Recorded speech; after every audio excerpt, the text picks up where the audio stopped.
2 är ert uppdrag. Ut på isen. Halo guys, kembali lagi dengan saya di area sinema ini. Gimana kabar kalian semuanya? Semoga kalian baik-baik saja ya. Dan saya harap di bulan ini kalian tidak mengalami penyakit kanker ya, alias kantong kering.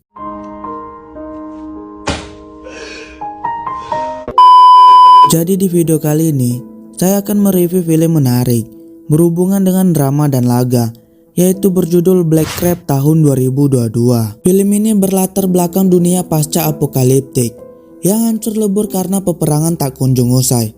6 tentara terpilih kemudian memulaikan misi mereka dengan melintas lautan yang membeku tertutupi es. Dalam misi itu, mereka membawa sebuah paket misterius yang bisa mengakhiri perang serta mampu menyelamatkan seluruh kehidupan manusia. Apakah isi dari paket yang dimaksud? Daripada menunggu lama, langsung saja kita ke pembahasannya. Selamat menonton. Enjoy.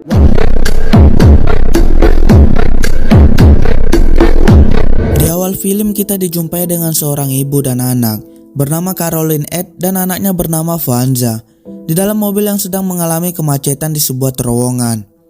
Beberapa menit kemudian, ibunya melihat beberapa orang melarikan diri dari tempat tersebut dan mendengar suara tembakan yang membuat anaknya berusaha kabur dari mobil itu. Akan tetapi, ibunya menarik kembali Vanza agar tetap di dalam mobil tersebut untuk bersembunyi yang dimana mereka ketahuan. Lalu tentara tersebut menarik keluar Vanza dan mencurinya dan memukul Ed hingga tidak sadarkan diri. Film pun dimulai. Beberapa tahun kemudian dunia semakin kacau, yang dimana Ed menjadi seseorang tentara di daerah tersebut. Ia ditugaskan di pangkalan militer untuk menerima sebuah misi rahasia. Sebelum berangkat, ia bertemu dengan Letnan Nailud yang membawa ia ke sebuah tempat berbahaya. Ketika sampai di tujuan, Letnan keluar dari mobil dan ingin mengambil sesuatu dari suatu tempat, yang dimana ia memerintahkan Ed untuk tetap di dalam mobil itu. Beberapa menit kemudian, Ed turun dari mobil tersebut dan melihat daerah sekitar, yang dimana ada seseorang ibu membawa bayi mendekati Ed dan terjadilah. Ed pun segera masuk kembali ke dalam mobil dan segera pergi dari tempat tersebut dan meninggalkan Letnan Nailun. Hingga di suatu tempat Ed berhasil pergi ke markas, yang dimana ia ditahan dan diperiksa sebelum masuk ke markas dengan alasan ia diperintahkan mendapatkan misi dari Kolonel Red. Lalu penjaga markas membawa ia ke suatu ruangan, yang dimana ada beberapa orang lain juga menunggu seperti Ed, yaitu Malik, Karimi, dan seorang sniper bernama Granvik. Beberapa menit kemudian, Kapten Forsberg datang menginfokan bahwa mereka sudah dipanggil Kolonel Red. Sesampainya di ruangan, mereka dipersilakan duduk lalu Kapten menjelaskan misi mereka, yang dimana misi mereka adalah rahasia dengan melintasi lautan yang membeku tertutupi es. Dalam misi itu, mereka membawa sebuah paket misterius ke tempat bernama Oddo yang bisa mengakhiri perang serta mampu menyelamatkan seluruh kehidupan manusia. Dan Kolonel Red menamai misi tersebut dengan Black Crab atau kepiting hitam. Välkommen till Operation Svart Krabba. Lalu Kolonel Red menyuruh mereka bubar kecuali Ed, yang sebenarnya Ed tidak ingin ikut dalam menjalankan misi tersebut. Akan tetapi, Kolonel Red menginfokan kepada Ed bahwa mereka menemukan anaknya di Oddo. Tanpa basa-basi, Ed langsung menjalankan misi tersebut dan keluar dari ruangan Kolonel Red dengan membawa foto anaknya.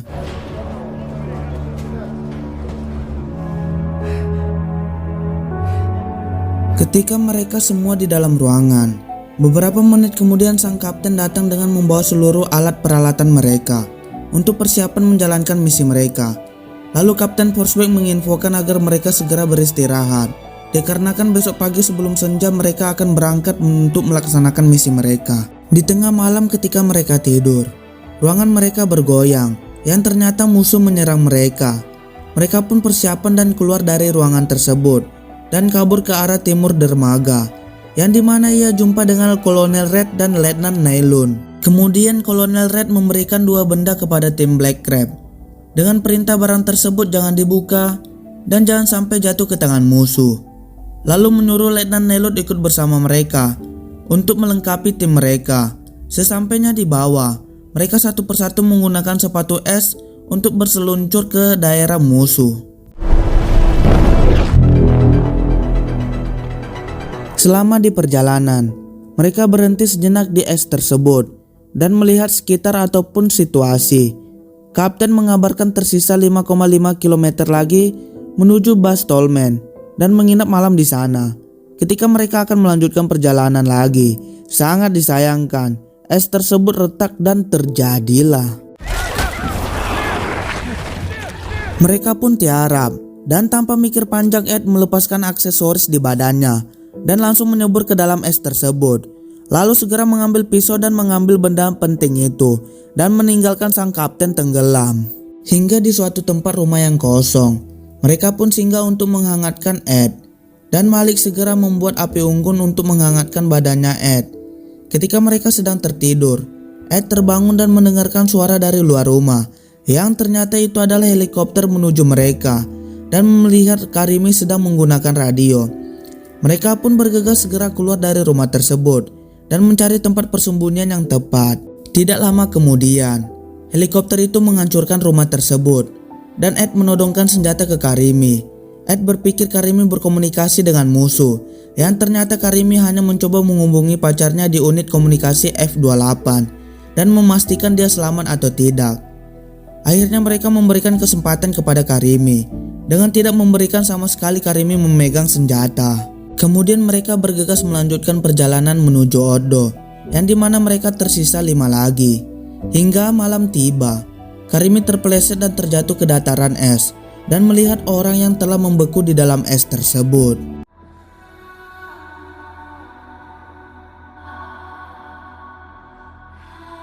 Gila banget coy, mayat semua yang membeku di sana guys. Lalu mereka pun bergegas meninggalkan tempat tersebut dan melanjutkan perjalanan mereka. Beberapa menit kemudian, mereka pun beristirahat dan duduk di tumpukan salju. Akan tetapi, mereka mendengar suara yang menghampiri mereka, yang ternyata itu adalah helikopter dan menembaki mereka satu persatu. Dan terjadilah.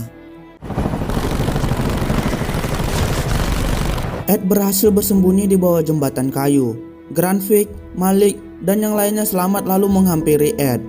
Nenul pun memberikan arahan kepada agar menjauhi es untuk sementara dan agar menyeberangi pulau supaya menjauh dari musuh. Sesampainya di pulau, mereka menemukan jejak di salju yang berarti ada penghuni di daerah tersebut. Lalu mereka menemukan ruangan yang bercahaya di tempat tersebut dan mereka pun satu persatu masuk ke ruangan itu, memastikan adakah orang di dalam tersebut. Alhasil mereka menemukan sepasang kakek nenek di dalam tersebut. Akhirnya mereka pun bersinggah di tempat itu dan makan bersama dengan mereka, saling berbincang satu sama lain. Ketika mereka berbincang satu sama lain, sendok Ed terjatuh di bawah meja, yang dimana Ed melihat ada senjata yang sudah dipasang di bawah meja tersebut. Dan terjadilah. Sangat disayangkan, kakek nenek itu mati di tempat. Malik terkena tembakan dan Karimi meninggal dunia. Mereka pun tersisa 4 orang lagi. Ketika mereka sedang beres-beres, radio Karimi pun berbunyi yang ternyata itu adalah pacar Karimi. Akan tetapi pacar Karimi tidak tahu bahwa Karimi sudah meninggal dunia, dikarenakan Letnan Nenul mengabarkan Karimi sedang tidak bisa dihubungi. Kasian banget cok, pacarnya meninggal dunia. Yang sabar ya pacarnya Karimi, kami turut bersuka cita. Bersuka cita maksudnya.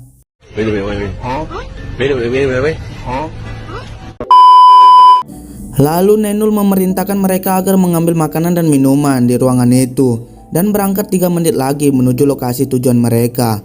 Di pertengahan jalan, sangat disayangkan juga luka Malik yang disembunyikan dari mereka tersebut semakin parah.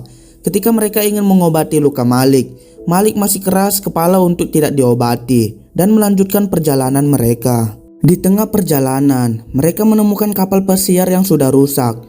Mereka berempat pun langsung menuju ke sana untuk mengobati lukanya Malik. Granvik pun membantu Malik untuk duduk. Lalu mereka bertiga berdiskusi untuk strategi selanjutnya, yang dimana Malik akan ditinggalkan di kapal tersebut dan diberikan beberapa makanan dan minuman untuk ia makan, dikarenakan ia tidak bakal bisa untuk melanjutkan perjalanan menuju lokasi yaitu Odo. Ketika Nenul sedang berbicara dengan Ed, Granvik pun mengambil pisau dan ingin membuka benda rahasia tersebut, yang dimana benda tersebut adalah semacam virus atau senjata biologis. Lalu Granvik meninggalkan Malik dikarenakan untuk mengecek serta mengamankan daerah kapal tersebut. Ketika Ed keluar dari kapal dan mengecek ke sekeliling daerah tersebut, ia melihat sebuah cahaya dari kejauhan sana dan mendengar suara dari dalam kapal tersebut. Ia pun segera masuk ke dalam kapal itu, yang ternyata Malik bunuh diri dan tak mau untuk melanjutkan ke Odo. Dan Nenul juga tidak ingin melanjutkan perjalanannya ke Odo. Akan tetapi, Ed segera membereskan barangnya untuk melanjutkan perjalanan dan meninggalkan tempat tersebut. Ketika sampai di pertengahan jalan, yang dimana jalan tersebut esnya sudah tipis dan mulai mencair. Akan tetapi Ed memaksakan diri untuk melanjutkan perjalanan. Alhasil es tersebut retak, lalu Ed segera menidurkan badannya biar es tersebut tidak hancur. Beberapa menit kemudian, Nenul dan Granvik datang menghampiri Ed, lalu segera melemparkan tali untuk menolong Ed. Mereka pun tetap memaksakan lewat jalan tersebut agar segera sampai di lokasi tujuan. Di pertengahan jalan, es tersebut itu kembali retak. Ed segera menarik Granvik menggunakan tali. Akan tetapi cahaya dari langit pun muncul, yang dimana musuh mengetahui keberadaan mereka dan menembaki mereka bertiga. Akan tetapi tidak satupun peluru berhasil mengenai mereka. Nenul pun memerintahkan Granvik agar menggunakan snipernya untuk melumpuhkan musuh yang terus menembaki mereka, dan terjadilah. Kemudian Ed segera menghampiri lokasi musuh tersebut, yang ternyata hanya satu musuh dan yang lainnya sudah meninggal akibat membeku. Mereka bertiga pun beristirahat di tempat tersebut, sekaligus menyalakan api unggun di sekitar mereka untuk menghangatkan badan mereka masing-masing. Nenul dan Granvik heran terhadap Ed, kenapa ia sangat bersikeras untuk melanjutkan misi tersebut, padahal ia tahu bahwa isi barang tersebut adalah virus yang mematikan. Di sisi lain, Ed tidak menceritakan tentang anaknya yang hilang. Lalu mereka pun tidur masing-masing dikarenakan mereka akan berangkat ke Odo sebelum fajar. Keesokan harinya, Ed terbangun dari mimpinya lalu melihat isi dalam tas tersebut, yang ternyata virus itu telah dibawa kabur oleh Nenul. Ed segera melihat daerah sekitar, yang ternyata musuh telah menghampiri mereka. Lalu Ed pun segera membangunkan Granvik dan menginfokan bahwa musuh mendekati mereka. Mereka pun saling baku tembak satu sama lain. Ketika baku tembak, Ed berusaha melemparkan bom terakhir. Akan tetapi musuh mendekat dan berhasil menembak tangan Ed. Akan tetapi bom tersebut terjatuh di daerah sekitar mereka, dan terjadilah. Sangat disayangkan, Granvik pun mati di tempat akibat bom tersebut, dan Ed berhasil selamat dari bom itu. Di sisi lain, Ed mengambil sniper Granvik dan bergegas kembali ke Es untuk mengejar Nenul. Tidak disangka Ed berhasil mengejar Nenul dan berada di belakang Nenul. Ed pun memberikan aba-aba agar Nenul berhenti dan memberikan kapsul tersebut. Akan tetapi Nenul terus melanjutkan perjalanannya. Mereka pun saling baku tembak satu sama lain. Akhirnya Ed berhenti dan mengambil posisi untuk fokus menembakkan peluru snipernya ke arah Nenul, dan terjadilah. Nenul pun berhasil dilumpuhkan di bagian kakinya. Ed pun segera menghampiri letnan tersebut, lalu mengambil kapsul itu dan melanjutkan perjalanannya Ed. Akibat dari efek bom tersebut, Ed sudah tidak kuat untuk melanjutkan perjalanan ia ke Odo. Ia pun dihampiri oleh beberapa anggota menggunakan kuda serta senjata menghampiri ia. Tidak lama kemudian, Ed terbangun di ruangan medis dengan perban meliputi daerah badannya. Lalu tim medis datang menghampiri ia dan membantu ia kembali ke kasurnya, yang ternyata ia sudah berada di daerah Odo. Lalu Ed dibawa menggunakan kursi roda untuk menjumpai Admiral Nod, dan Ed dipromosikan menjadi Letnan 2 dikarenakan ia telah menyelesaikan misi Black Crab tersebut. Du befordras till löjtnant. Imponerande insats. Lalu Ed menanyakan keberadaan putrinya, yang kata Kolonel Red berada di Odo tersebut. Akan tetapi ia ditipu oleh perkataan Red tersebut, lalu menyerang Admiral Nod. Lalu mereka pun dipisahkan dan Nenul segera memeluk Ed yang sedang bersedih hati. Kemudian Ed segera berjalan keluar untuk menjumpai Letnan Nenul dan diajak bekerja sama menghancurkan kembali virus tersebut. Akhirnya mereka berdua keluar dari ruangan itu dan berjalan mencari di mana keberadaan virus tersebut. Nenul pun langsung menghampiri Kopral 2 tersebut untuk memerintahkan ia menunjukkan jalan arah lab tersebut. Anak itu langsung menunjukkan lift untuk menuju ke arah lab dan Nenul mengambil kartu akses anak tersebut.